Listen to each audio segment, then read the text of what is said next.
So Jessica, how do you feel on the day you're turning 18? I know, but how do you feel?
Shalom, Israel. I'm Abir Ariyah. Today we're going to go over birthdays. Many people out there don't understand that the celebrating of birthdays is evil. In other words, it's sinful. And our forefathers never celebrated birthdays like you find today, the customs of the heathens. Let's begin in the book of Deuteronomy, 12th chapter, and let's start with verse 28. Deuteronomy chapter 12, verse 28. Observe and hear all these words which I command thee, that it may go well with thee, and with thy children after thee forever, when thou doest that which is good and right in the sight of the Lord thy God. When the Lord thy God shall cut off the nations from before thee, whither thou goest to possess them, and thou succeedest them and dwellest in their land.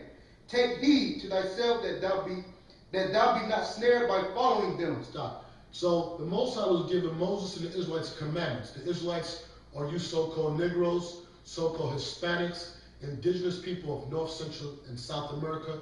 You make up the Israelites. He said that he said, do not follow after them and be snared by following after them. Let's read that verse again, verse 30. Verse 30. Take heed to thyself that thou be not snared by following them, after that they be destroyed from before thee, and that thou inquire not after their gods, saying, how did these nations serve their gods? Even so will I do likewise. So we were not to inquire or be curious on how the other nation served their gods.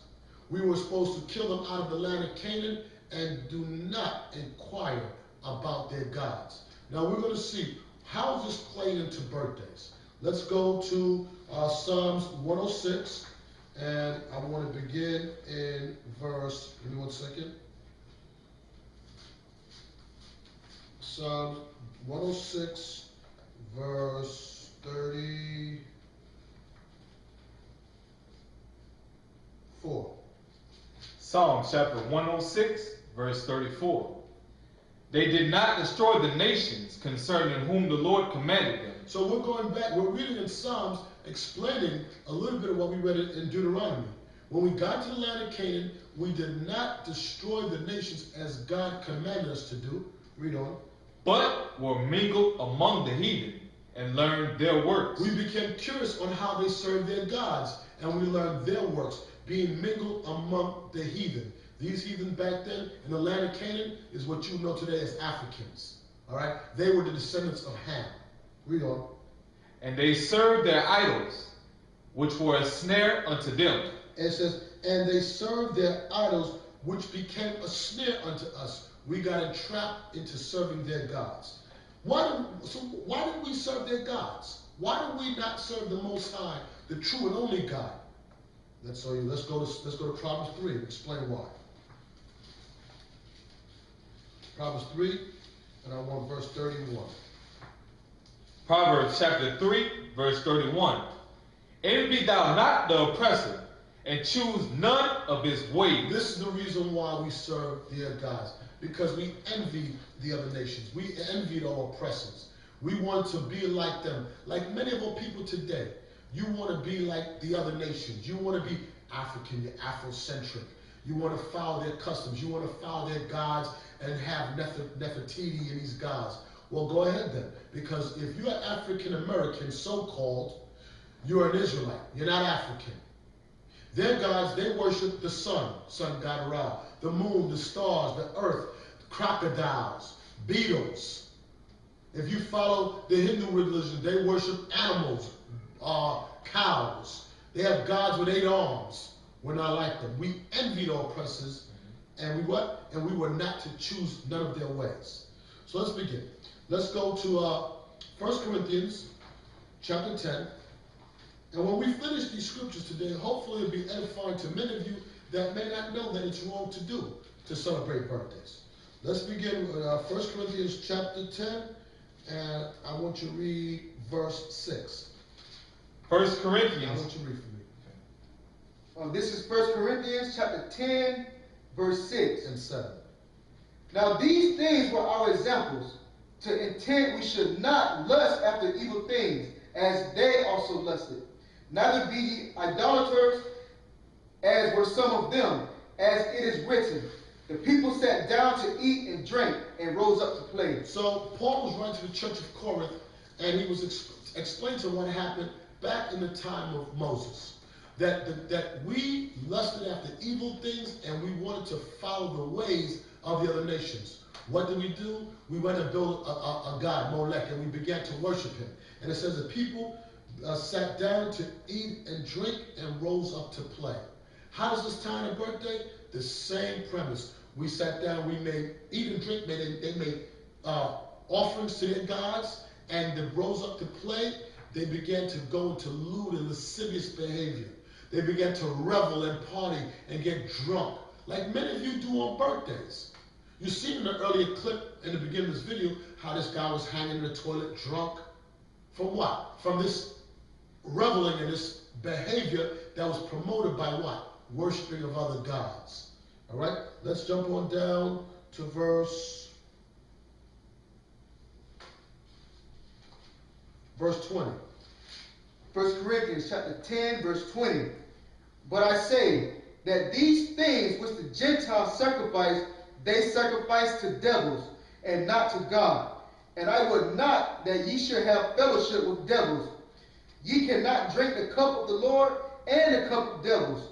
Ye cannot be partakers of the Lord's table and the table of devils. So you got to choose who you're going to serve. Or you're going to serve the God of his Bible, the Most High, through Christ, or you're going to serve the God of your mind, or the God of the world. You cannot say that you believe in the Most High, in Christ, and you believe in what the world do. You believe in the customs of the other nations. Now we're going to prove to you that birthdays, where you find yourself every year on the birth of somebody, is evil. It was never our customs. Let's go to Judges. I want you to read Judges chapter 5, verse 11. And I want you to get me Ecclesiastes chapter 7. Judges chapter 5, verse 11. They that are delivered from the noise of the archers in the place of drawing water, there shall they rehearse the righteous acts of the Lord, even the righteous acts for the inhabitants of his villages in Israel. Then shall the people of the Lord go down to the gates. Right. So it says, back in Judges 5 and 11, it says, they that are delivered from the noise of the archers. This is a future prophecy of us being delivered from the destruction that's going to come to the Americas. Know for surely America will fall.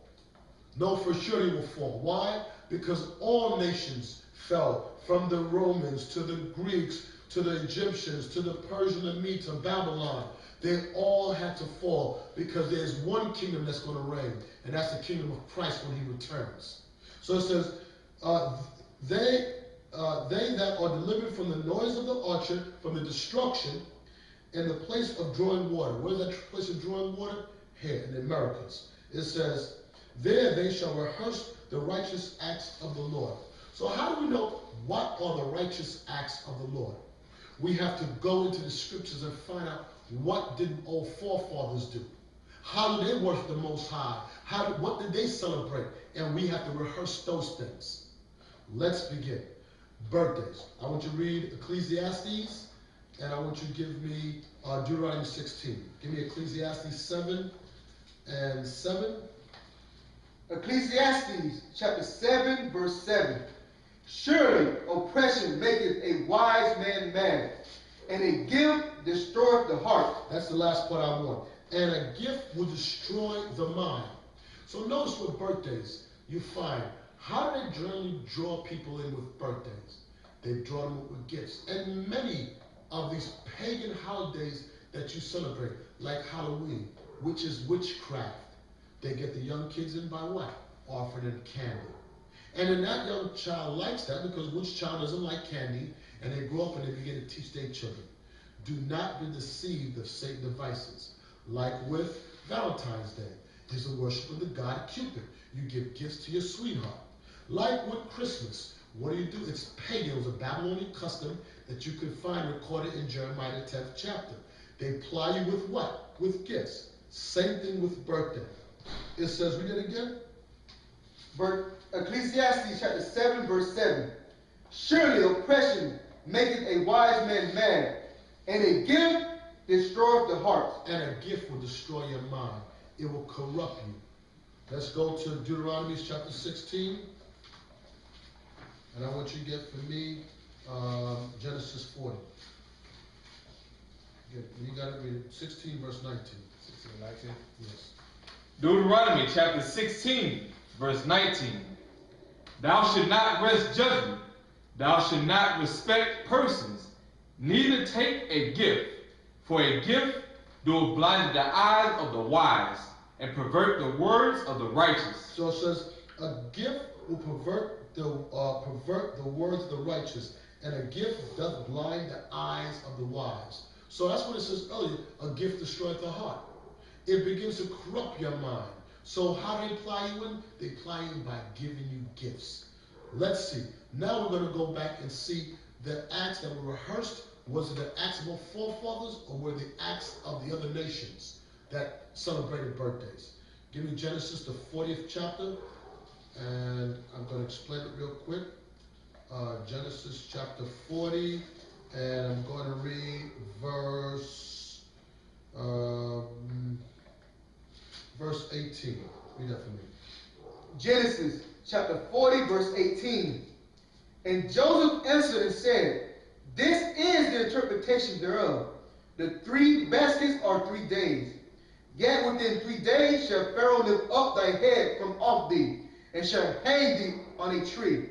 And the birds shall eat thy flesh from off thee. So now Joseph, which was one of the sons of Jacob, he was explaining the dream to the baker and the butler of what was going to transpire to them. And he was telling him here, he was telling that the baker, that Pharaoh's going to kill you. Read on. Verse 20. And it came to pass the 3rd day, which was Pharaoh's birthday. Which was what? Which was Pharaoh's birthday. We read earlier, envy not your oppressor and choose none of his ways. So here we find Pharaoh, which was an Egyptian, which you know is an African. He was celebrating his birthday. Read on. That he made a feast unto all his servants. And he lifted up the head of the chief butler and the chief baker among his servants. And he restored the chief butler unto his butlership again. So what we read here was on the birthday of Pharaoh, which was a Hamite, an African, they celebrated his birthday and they killed the baker. Let's go from that to 2 Maccabees. We're going to read in the book of 2 Maccabees. Remember, the scripture tells us, with all thy wisdom, get understanding.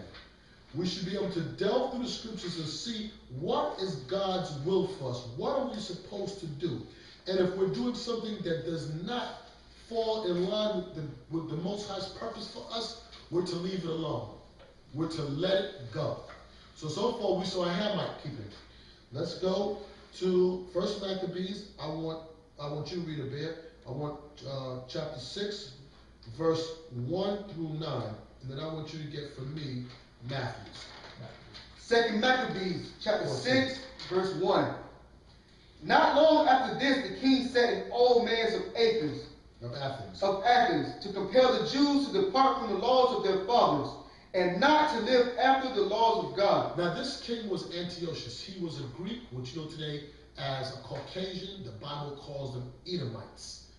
He was compelling them, a man of Athens, a Jew, to compel the rest of the Jews to stop keeping God's commandments. Read on. Verse 2. And to pollute also the temple in Jerusalem, and to call it the temple of Jupiter, Olympius, and that in garrison of Jupiter, the defender of strangers, as they did desire that dwelt in the place. Right, and to make the temple desolate. Abomination that make it desolate that you read in the book of Daniel. They set up idol worship in the temple. Read on. Verse 3. The coming in of this mischief was sore and grievous to the people, for the temple was filled with riot and reveling by the Gentiles. It says was full of riot and reveling. That's that same reveling where we read in 1 Corinthians when it says, and they rose up to play. They began to drink heavily and they began to have wild parties. Like many of you Benjamites have, or what you call so-called West Indians have on Labor Day. You out there in the middle of the street dancing wild, drinking. Many of you so-called Negroes do it in Mardi Gras in New Orleans. Many of you Spanish-speaking tribes, you doing your island like in Brazil. You have carnival. You worship the god of Bacchus, the god of wine and drunkenness and orgies. That's why you women half naked on the street. So what were they doing in the temple? Read it again. For the temple was filled with riot and reveling by the Gentiles, who dallied with harlots, and had to do with women within the circuit of the holy places, and besides that brought in the things that were not lawful. They turned the temple into a whorehouse. Read on. Verse 5. The altar also was filled with profane things, which the law forbidded.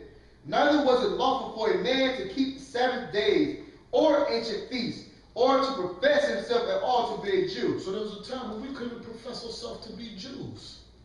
We couldn't acknowledge that we were the Jews. They were trying to strip us of our heritage. They didn't want us to keep hold of the laws of the Most High because they knew that's where the strength of the so-called Negro, so-called West Indian, so-called Haitian, the indigenous people of North, Central, and South America was. Read on. Verse 7. And in the day of the king's birth. Wait a second. And in the day of this Edomite, this Caucasian king's birth, Antiochus Epiphanes, every month they were brought by bitter constraint to eat of the sacrifices. Hold on. They were bought by bitter constraint. You understand what that means? They were forcibly beaten. Some was killed to what? To come and fest and feast and keep the king's birth because our forefathers knew we were not to do it. So read that again. Verse 7. And in the day of the king's birth, every month, they were brought by bitter constraint to eat of the sacrifices. And when the feast of Bacchus was kept, the Jews were compelled to go into possession to Bacchus, carrying ivy. Right, and when the feast for Bacchus was kept, we was forced to go and worship Bacchus too. But the point about it, this king Antiochus celebrated his birthday every month, and we had to eat the sacrifices. And many of our forefathers fought bitterly not to do it, but you had many more that gave into it. They wanted to follow those ways.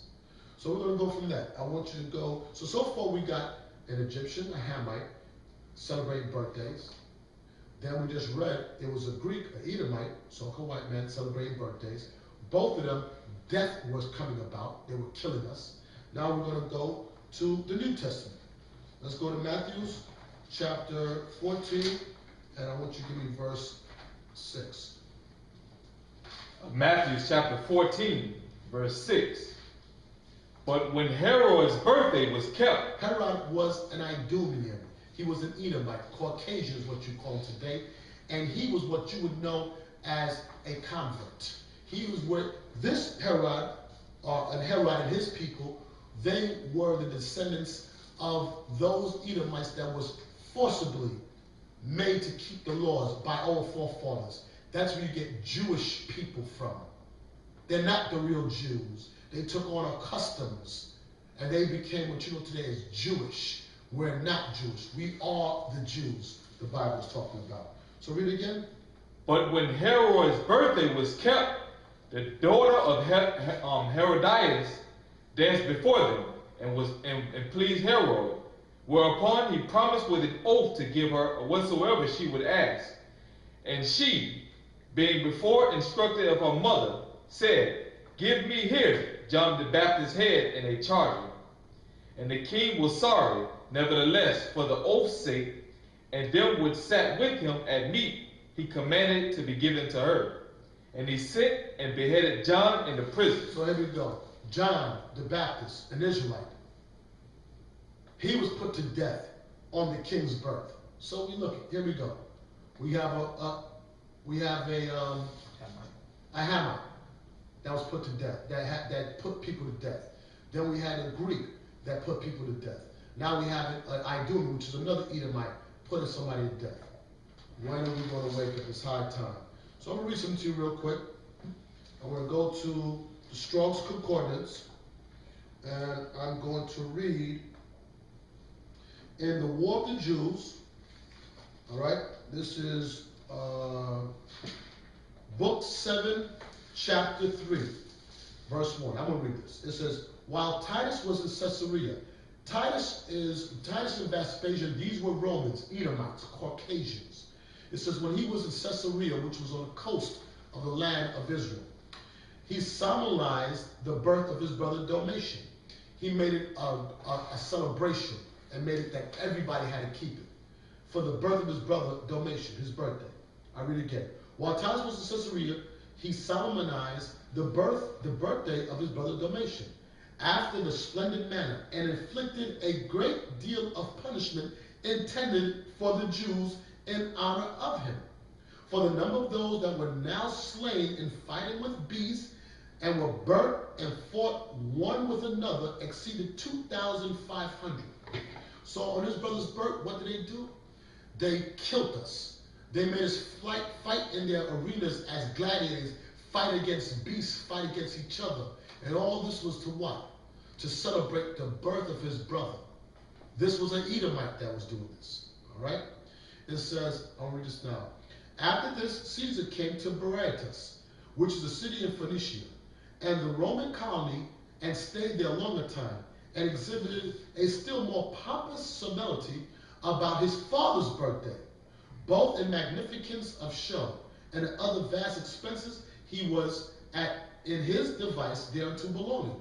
So the great multitude of the captives were here destroyed after the same manner as before. So he also held a birthday celebration for his father and was killing us. That's why you understand with little children on birthday. What was one thing kids always did on birthdays? They would give you birthday punches. They would inflict pain on you. Where did they get that from? They were doing an offshoot of what these people were doing. They were punishing us wickedly, killing us. This was not a custom of all people. So I'm going to read something else to you. This is in the Josephus. This is the war, Flavius Josephus against Appian. And I'm going to give you the book. It is, bear with me 1 second.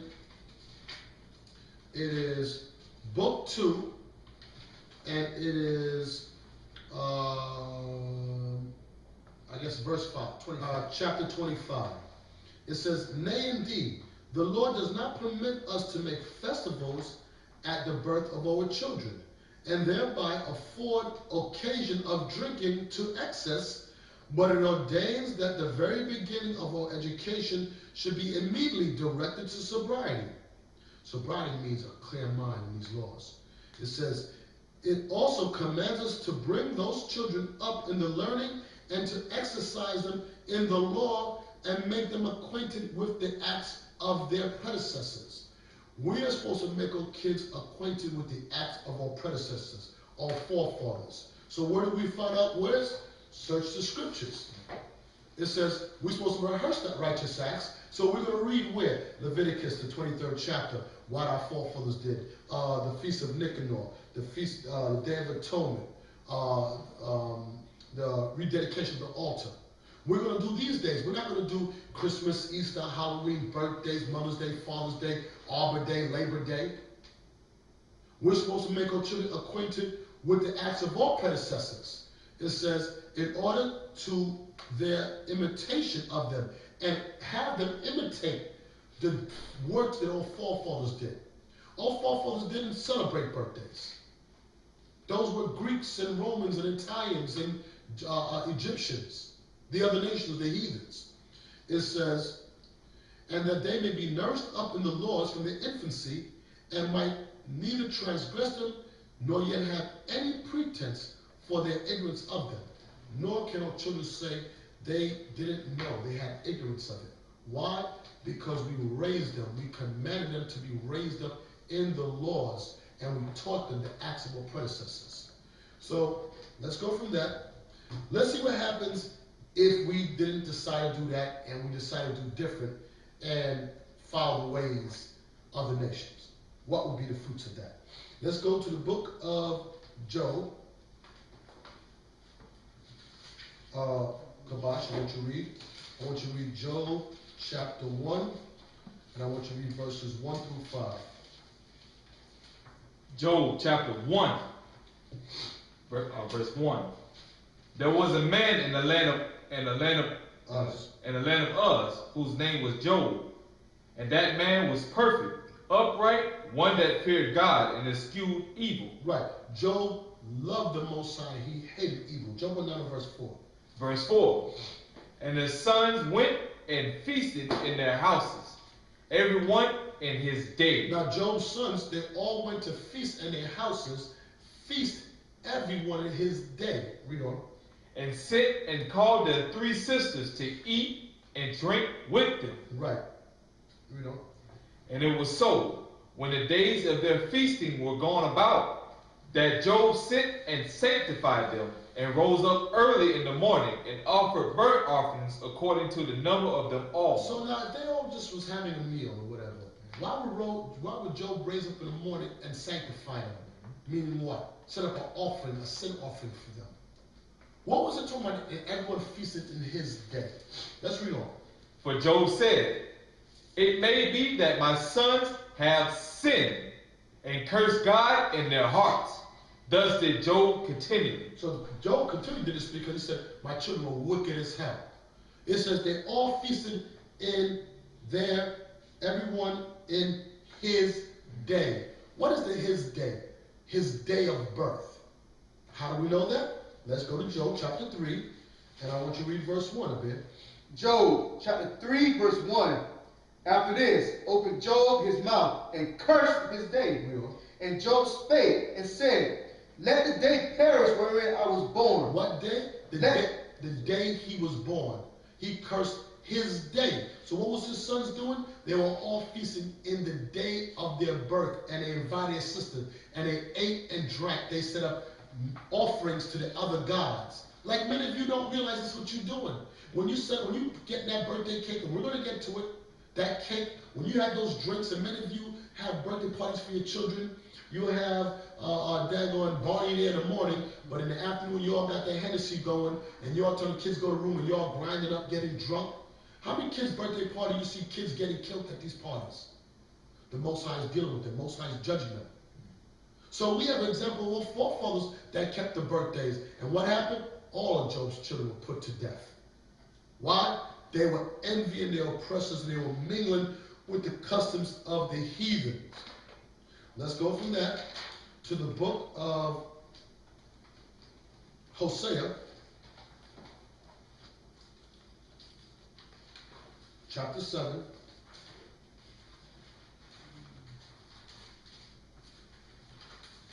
Give me a second, let me find it. Hosea chapter 7, and I want verses, I want you to read. Give me chapter 7, verse 5.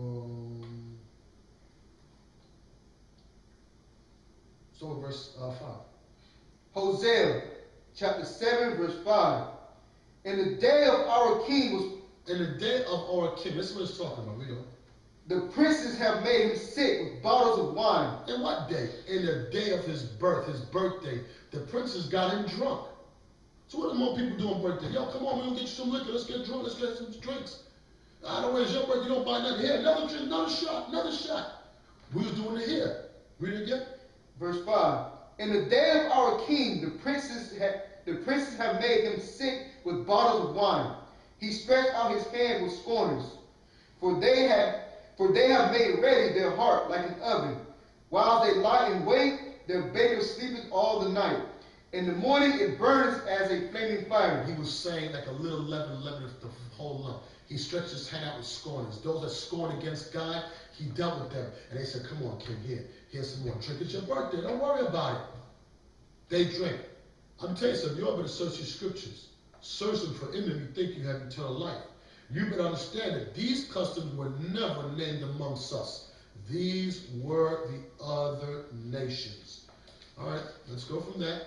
I want to go to Isaiah chapter 65. Bear, I want you, no, because Kabash, I want you to read. Give me 1 second. I'm looking for something real quick. Look, I'll precept with this real quick. Bear with me.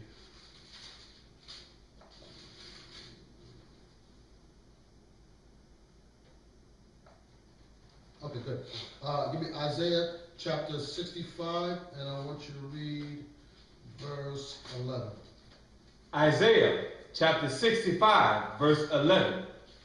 But ye are they that forsake the Lord, that forget my holy mountain, and that prepare a table for that troop, and that furnish the table for the drink offering unto that number. Right. So Isaiah will say, he says, but ye are they that have forsaken the Lord, that have forgot my holy mountain. What is God's holy mountain? His laws. This is the government of Israel. This is our bylaws. This is what we follow. We forsook it and put it aside. And what it said we do? It says, and prepared a table for that troop. Now remember, this scripture, you have to understand, this scripture is used twofold. Sometimes you have scriptures that are twofold, threefold. It has more than one meaning. But we're going to keep it in the time period that it's talking about. It said that you prepared a table for that troop. What is that talking about? Before I read this, I'm going to explain something to you. That scripture also explains about when Esau and Edomites came to the side of the land and the Native American Indians prepared a table for them. They gave them a place to eat. They took care of them. They gave them drink. But in the time period we're talking about now, we're going to see what it means, that troop. So it says, that prepared a table for that troop. We're in the Strong's Concordance, all right? And we're going to go to 1408 in the Hebrew. It says, Gad, a variation. Fortune, a Babylonian deity. So there's a Babylonian deity by the name of Fortune. And a female version that's called Fortuna. Is a Babylonian deity. And it says what? That troop. So what were they doing back in the time of Isaiah? Remember, who did we fall for? Who did we fall into right after Isaiah? In the time of Jeremiah? The Babylonians. We were setting up a feast to the God of fortune. I'll read it again. Gad, a variation, because Gad means troop also. It says a variation of Gad, not the natural Gad tribe. It says fortune, a Babylonian deity, that troop. So it says right here, it says, but ye are they that have forsaken the Lord, and forgot my holy mountain, my laws, and prepared a table, a offering to that Babylonian god of fortune. And first a drink offering to that number. Let's see what that number is talking about. We're here in the Hebrew again in the Strong's. This is 4507. It says many, a portioner, fate as an idol, number. So you were setting up, or forefathers were setting up a drink offering to the god of fate. Let's read it from the top. Read it verse 11. Isaiah chapter 65, verse 11. But ye are they that forsake the Lord, that forget my holy mountain, and that prepare a table for that troop. For that Babylonian deity. And that furnish the drink offering unto that number. To the god of fate. So what were they doing? They would serve offerings to the god of fortune and fate. That's why many of you put those candles in the birthday cake and you say, blow it out and make a wish. You make a wish to the God of fortune and fate. You don't go to the Most High to be your preserver, to take care of you. You set up these things. You have the table full of food, alcohol, drinks for the kids. All of that, unbeknownst to you, is you worship another God. Now let me make something clear to you. You don't got to know that you worship a God to worship him. He don't need you to know. He just needs you to worship him. And that's what you, oh, well, that's not how I mean it. The Bible says, abstain from all appearance of evil. Every time we read it, it was the other nations. And when we did it, what did the Most High do? He judged us. Watch this real quick. I'm going to the Prophet's Dictionary. I'll read something to you real quick. Okay, it says, fortune telling can also be a result of sorcery, where its origins and objects are best explained as lot or fate casting. Sorcery. So, what was fortune doing with it? Dealing with fate, these two gods, and it was sorcery. It was witchcraft. That's why the Most High judged Job's son and his daughters, because that's why Job had to set up an offering. That's why these wicked men were giving the king drink in the day of his birth. That's why the Lord was saying that here. Read verse 12. Verse 12.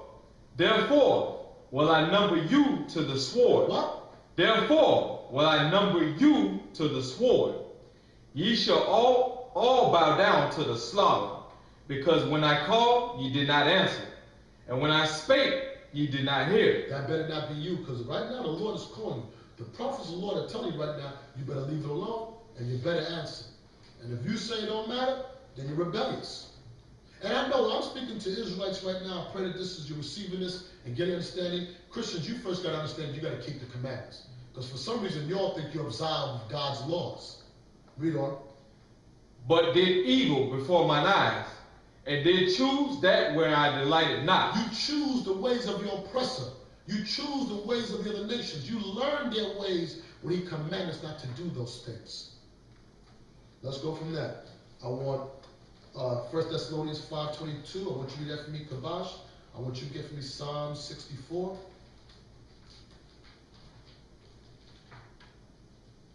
Read. 1 Thessalonians chapter 5, verse 2. For yourselves know perfect. 5:22. 5:22. 1 Thessalonians chapter 5, verse 22. Abstain from all appearance of evil. What did the Bible say? Abstain from all appearance of evil. Do not partake in anything that might appear to be evil. You know? And the very God of peace sanctify you holy. Right, and the very God of peace will sanctify you as holy. So if it appears to be evil, here you go. Egyptians kept it. The Greeks kept it. The Romans kept it. Job's children kept it, was put to death. King Hosea was put to death. He said he put his hand to scorners. We read over and over again. In Isaiah 65:11, we show that Moses said, I'm going to number you to the sword. That should be enough precepts for you to recognize that it's wicked and abstain from it. So it's not about, it's my little baby girl and it's her birthday party and I promise to make her happy. You're teaching her evil. You're bringing wrath upon your household. Let's go to Psalm 64, verse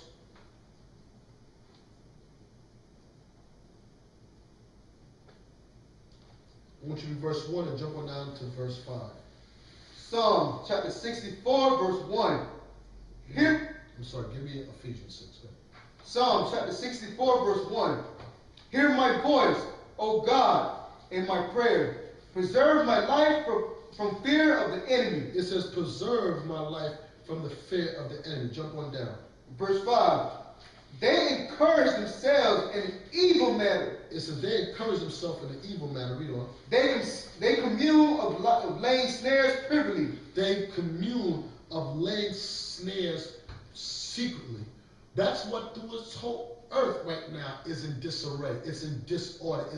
It is full of pure. America is full of pure wickedness. They lay snares to entrap you. That's why they say, hey, we're going to give candies to the kids. We're going to try to mold their mind.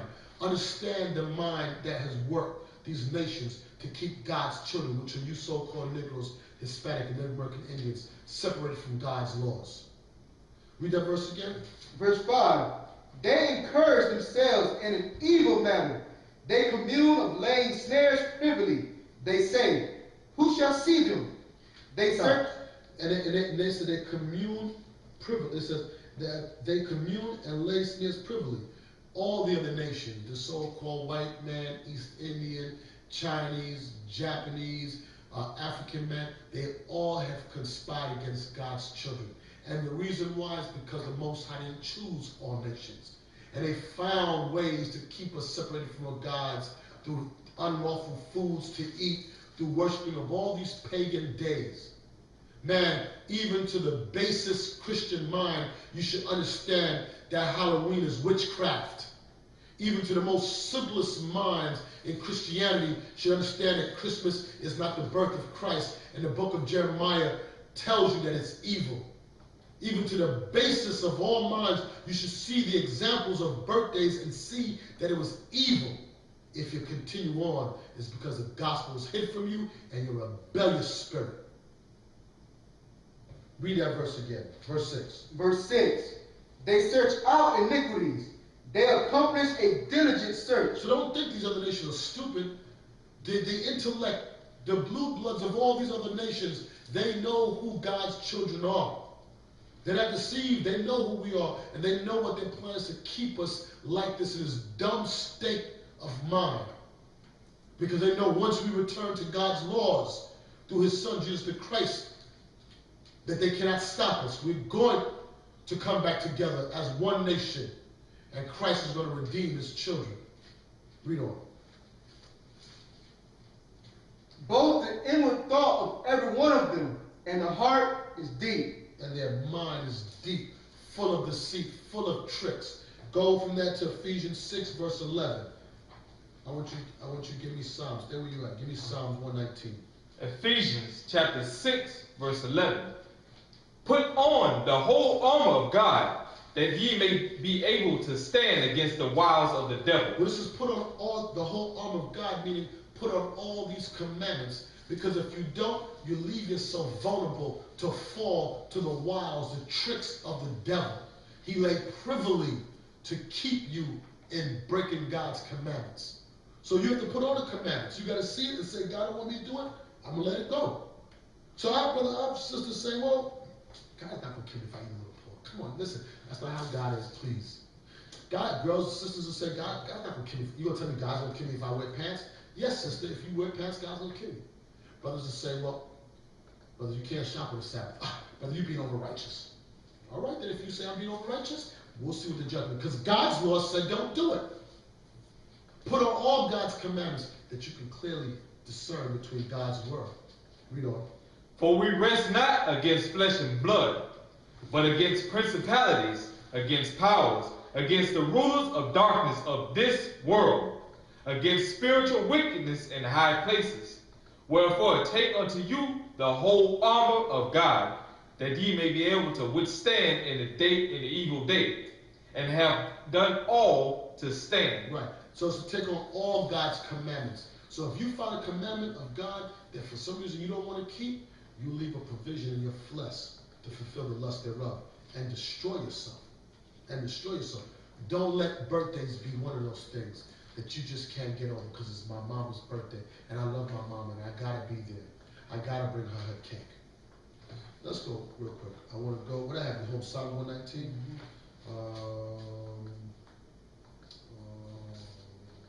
Yes. Hold that. I want you to give me Jeremiah 7. You hold Psalm 119.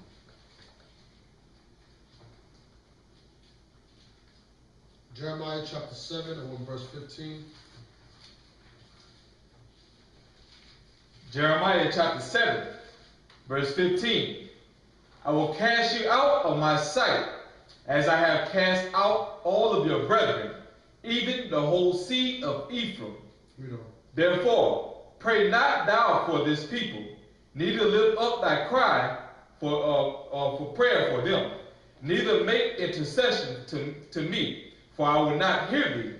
Seest seest thou not what they do in the cities of Judah and in the streets of Jerusalem? Let's see what they do in the streets of Jerusalem, why God said don't pray for them. Read on. Verse 18. The children gather wood, and the fathers kindle the fire, and the woman knead the dough, and make cakes to the what? And make cakes to the Queen of Heaven. They make cakes to the Queen of Heaven. It's likewise with birthdays. Y'all make cakes to worship the God of fortune, the God of fate. They make cakes to the Queen of Heaven. Who's the Queen of Heaven today? What you know as? What you call that white Jesus mama, Mary. That's the Queen of. In the Old Testament, her name was Ashtoreth. In the New Testament, is Diana, Easter, Ishtar.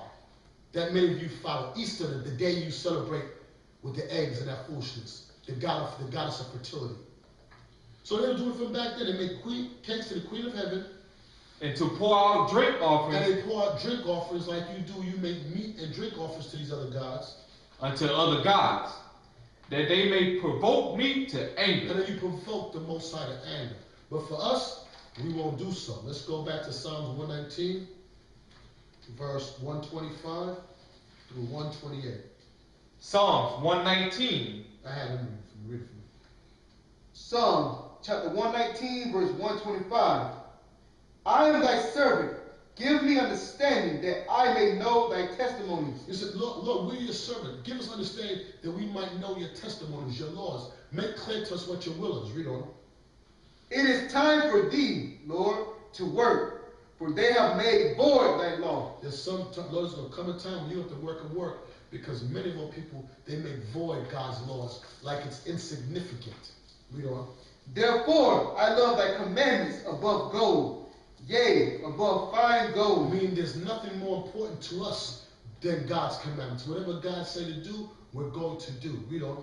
Therefore, I esteem all thy precepts concerning all things to be right, and I hate every false way. So if you have a brother or sister that says there's a commandment that you really don't got to keep it, like brothers told me before, speaking to them, I said, brother, listen, you know, today's the Sabbath day, man. You can't go out there and go shop right now. The sun is setting. The sun's set already. Brother, you're being over righteous, man. You can't do that. What you mean? Come on, please. I don't want to hear that. Listen, it says, therefore I esteem all thy precepts concerning all things to be right. If God said you can't do it, then you can't do it. That's it. And if you try to make allowances for it, to break God's commandments and teach men so, you should be called least in the kingdom of heaven. Let's go real quick. I'm going to digress. Let's explain it real quick. You give me that in Matthew. You go to Psalms 66. Isaiah 66. Let's explain it real quick in Matthew. Just digress real quick. You got it? Yep. Start at verse 19. Yeah. Matthew chapter 5, verse 19. Whosoever therefore shall break one of these least commandments and shall teach men so. So whoever breaks the least commandment of Most High, like, I can shop on the Sabbath day. Come on, you brothers be all righteous. God ain't gonna punch me if sister said if I wear pants. When I do my bedroom, my wife doesn't. It's nobody's business. If I do something that's unlawful, I bring another woman to bed. I bring a goat in the bed. Nobody's business. If I want to wear women's underwear, it's nobody's business. If you break the least commandments, he shall be called least in the kingdom of heaven. You're going to be called least. Now, many people think least in the kingdom of heaven meaning that you're going to die and come back and be in the kingdom of heaven and be raised up. It ain't talking about that. What is the least in the kingdom of heaven for somebody that breaks the commandments and teach men so? Let's see what that's talking about. Isaiah 66, you got it? Mm-hmm. Yeah, read it for me, Ben. Isaiah chapter 66, verse 23, 22. For as the new heavens and new earth, which I will make, shall remain before me, said the Lord, so shall your seed and your name remain. And it shall come to pass. So he's talking about in the kingdom. We don't. And it shall come to pass that from one new moon to another.